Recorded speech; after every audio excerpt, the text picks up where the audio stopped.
Tonight, former Vice President Joe Biden is denying an allegation of sexual assault. Can you tell the committee what was the most embarrassing of all the incidences that you have alleged? He went down my skirt, but then up inside it, and he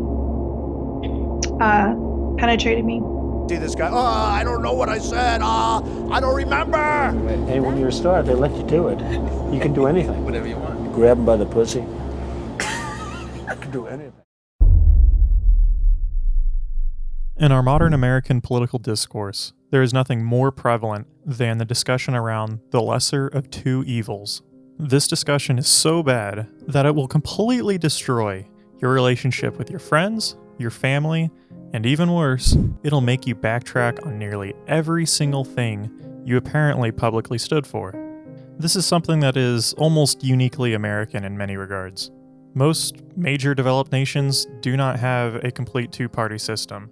And more importantly, they don't have a two-party system that is completely cut from the very same ideological cloth. For the sake of any real discussion, it has to be noted that the variance in representation between the Democratic and the Republican Party is nowhere near as wide as partisans would have you believe.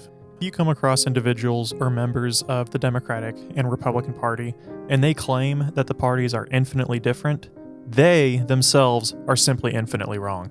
Yet, for people who understand that they are infinitely wrong, they themselves too often underscore the differences. The typical examples people use are money in politics and private equity. That ultimately, the Democrats and the Republicans simply represent the large corporate interest who fund their campaign and their party, rather than the individual working class people. In essence, this is completely true, minus some slight differences of industries that do fund the Democrats or Republicans. A decent example of this is that the Republicans take far more money from the fossil fuel industry and gun lobby than traditional Democrats. But being beholden to corporate interests doesn't quite seem like the biggest similarities between Democrats and Republicans. And if it really is the biggest similarities between the two, we do underscore one other huge similarity. And that major similarity between Republicans and Democrats, it's simply ideology. It's simply politics. They believe the same shit in many regards. They are simply very similar in a number of political issues. But before we get into this ideological similarity, we need to talk about the progression of contemporary American politics, where things really started changing and where they have ended up today. Prior to late 19th century American politics, party switching was incredibly common. Not only was party switching common, but you saw smaller subsets of political groups and political parties within established parties such as the Democratic Party and the Republican Party. We saw this with the Bull Moose Progressive Party emerge from within the Republican Party. Further, we saw the emergence of the Dixiecrat within the Democratic Party. Simply put, political variance and overlap between ideology was incredibly common within parties and outside of parties. This is actually more significant than what people imagine, too. The ability to mobilize more progressive or radical politics was much easier under this political climate. To contrast this more accurately in today's world, more progressive or more genuinely populist political demands don't come from both political parties. Today they come from a small sector within the Democratic Party that are typically made up of more independent-minded voters. Back then, this wasn't quite the case. And ultimately, not having the extreme polarization that we see today in American politics gave way to larger success and more radical movements. With the United States being one of the most capitalist countries in the world, this is ultimately why we were able to get programs like Social Security and Medicare into the political mainstream. Instead of energetic political pressure going to only one side of the two-party system, back then, you were able to equally apply pressure to both parties. This is what makes the modern argument towards bipartisanship completely laughable. Our efforts towards this bipartisanship have almost zero leverage compared to historical political struggles. And there is a direct reason for this. And the historical backdrop goes as follows. In the 1860s, the Republicans dominated the complete northern states. With this political domination, we saw the funding for the Transcontinental Railroad, state university systems, and further settlements in the West. This required funding and this required power given to the federal government, which at the time, Democrats opposed. Moving on to the 1930s, one of the most popular presidents in American history, Franklin Roosevelt won his presidential bid. Seeing the popularity of the New Deal among basic working class people, Democrats quickly adopted the platform of funding more social programs and basic traditional New Deal tenets. After FDR, most Republicans and Democrats alike agreed that the New Deal was a complete net positive. After this showed the complete ideological variance and overlap between Democrats and Republicans. And with this, during the Civil Rights Movement, this is where we saw the huge split between the two parties. After this, we saw Republican anti-civil rights leaders such as Barry Goldwater and Strom Thurmond, who was a Democrat earlier in his career, become the face of the Republican Party. This is where we see the Republican Party turn into the main conservative party in the United States. And after Reagan's presidency, we saw the entire makeup of modern American politics change forever. After this, we saw the Republican Party turn extremely ideological. And subsequently, the Democrats tried to play catch-up by moving further right and abandoning their New Deal economic policies. After this timeline goes, we see that political polarization between parties and its members increased, yet right-wing politics also increased as well. That is the major similarity, that the Democrats simply moved right to catch up to Reagan. That within this, neoliberalism really emerged. And when neoliberalism emerged, we saw new similarities between the Republicans and Democrats despite polarization on the surface. As the historical timeline goes, this is incredibly simplistic, and I did leave out quite a bit of nuance. But for the sake of the video, this timeline should suffice and give you a general idea on the splits between the Democratic Party and the Republican Party and how it's changed throughout time. So the lesser of two evils, let's define this for a second. I think everyone here would agree that the lesser of two evils is someone or something that simply hurts us less, causes less damage. I think the utilitarian viewpoint of this is typically what people refer to when they say the lesser of two evil. And in today's world, this is more political terminology than anything. So with that, let's compare the policies between Joe Biden, the pretty much guaranteed Democratic nominee, and Donald Trump. On healthcare, Joe Biden supports the expansion of the pre-existing ACA, and also, he potentially supports a public option, although he isn't too upfront about this. Donald Trump supports private healthcare, and he also supports the complete dissolvement of the ACA. On top of this, he supports getting rid of regulations such as protecting pre-existing conditions for vulnerable Americans. On climate change, Joe Biden supports weaning out fossil fuels completely by 2050. Joe Biden is also on the record in saying that he wants to get rid of oil subsidies, while Trump wants to continue the use of fossil fuels and has absolutely no plan to wean ourselves off of fossil fuels. He's also been on the record in saying that climate change is a complete hoax. On foreign policy, I'm not even going to really get into detail about this because Joe Biden and Donald Trump are virtually the same in almost every single way. The only large difference is Joe Biden's rhetorical stance on allyship. That's literally it, just a rhetorical stance. On education, we start getting into more differences. After Bernie Sanders suspended his campaign, Joe Biden's campaign said that they are adopting a plan to make public colleges and universities completely tuition-free for anyone who doesn't make more than $125,000 a year. He also wants to expand the use of trade schools and make those free, as well as create a new focus on green energy jobs. Joe Biden has a plan to where if you make under $25,000 a year, you won't owe any payments and you will not accrue interest on your loans. Also, everyone else will only pay 5% of their discretionary income towards their student loans. And after 20 years, if these loans have not been completely paid off, you lose that debt altogether. Also, for every year of public service or working in the public sector itself, you will lose $10,000 of debt that you would have had to pay for before. Donald Trump, on the other hand, has no real plan for education insofar as just the same status quo stuff. If you're burdened with debt, too bad. If you can't go to a college or a university, too bad. And no real expansion of Pell Grants or anything else.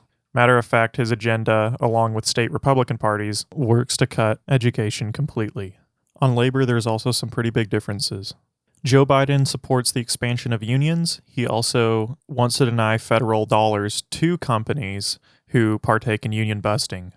Another really cool policy of Biden's is that he wants to ensure the gig economy doesn't necessarily exist as it stands today. Essentially, if you are a contractor for a company who employs traditional gig workers such as Uber, DoorDash, and other companies, you will have to receive the same benefits and have the same opportunity for more benefits that their other technically employees receive. Joe Biden also supports the $15 minimum wage. Something interesting as well is Joe Biden wants to create a portion of his cabinet solely dedicated to expanding unions and targeting companies who partake in anti-union practices. On labor, Donald Trump is all the same. He doesn't support unions. He doesn't support collective bargaining. And obviously, he's incredibly anti-worker.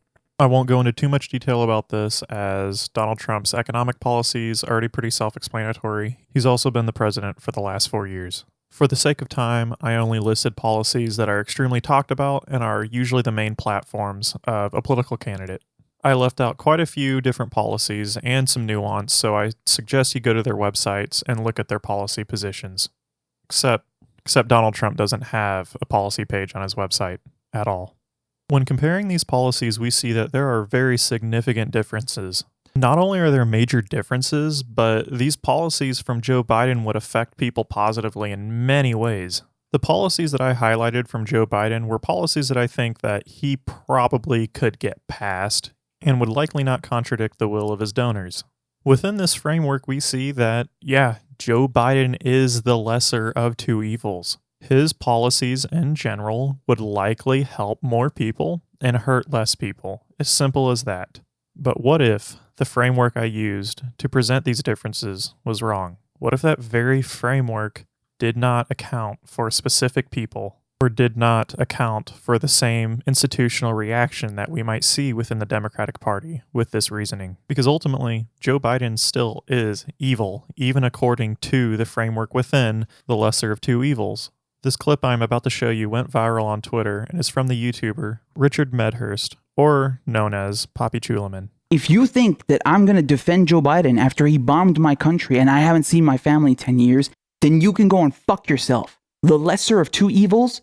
That is so privileged. It is so easy for your white fucking ass to sit there in the United States and talk about that, because you're not the one who's going to get drone striked. You're not the one who's going to have a fucking car bomb from ISIS outside your window. You're not the one who's going to have to suffer the consequences of the military-industrial complex. Sitting there and lecturing me about how Biden is the lesser of two evils. You call this the lesser of two evils? Deporting 3 million Latinos? You call this the lesser of two evils? Propping up ISIS? Pause this video, go on Google, and look at pictures of Iraqi children maimed by cluster bombs. You're going to defend that fucking rapist, that war criminal, that fucking segregationist? You're going to defend a segregationist? And you got no fucking shame? What is wrong with you? Where's your moral compass? You ain't got no fucking standards, and you call yourself a progressive? Funding jihadists? Have you lost your fucking mind, asshole? Have you lost it? You're defending terrorism? Fuck you. And fuck everybody who defends Joe Biden and endorses him and parrots this bullshit party line of vote blue no matter who, or lesser of two evils. They're all evil, they're all part of the same club, and you're a fucking moron and you shouldn't be working in politics. Go fuck yourself. This clip is pretty significant, as it seems like, at least on the surface, it's just a rant about a specific political position, but it's actually a lot more than that. You see, he's completely rejecting the framework in which we look at the lesser of two evils. That it's completely irrelevant whether Joe Biden is not as bad as Donald Trump. That if you're a Syrian, Joe Biden is not better than Donald Trump whatsoever. Joe Biden still supports the foreign policy of arming terrorist groups and separatists whose goal it is to completely overthrow a government and further destabilize a region. Our framework in which we use to analyze the lesser of two evils is simply wrong, and it doesn't account for a number of people. And the likely response to this is, well, so what? Those are people halfway across the globe. Well, what's the big deal? They don't affect me. Whether or not we bomb them to death has no bearing on my life whatsoever. Not only is this extremely immoral, you're actually wrong. You're completely wrong. This has huge bearings on your life. It has huge bearings on how much money we siphon to the military, whether or not we create more terrorist organizations that end up killing more Americans, even domestically.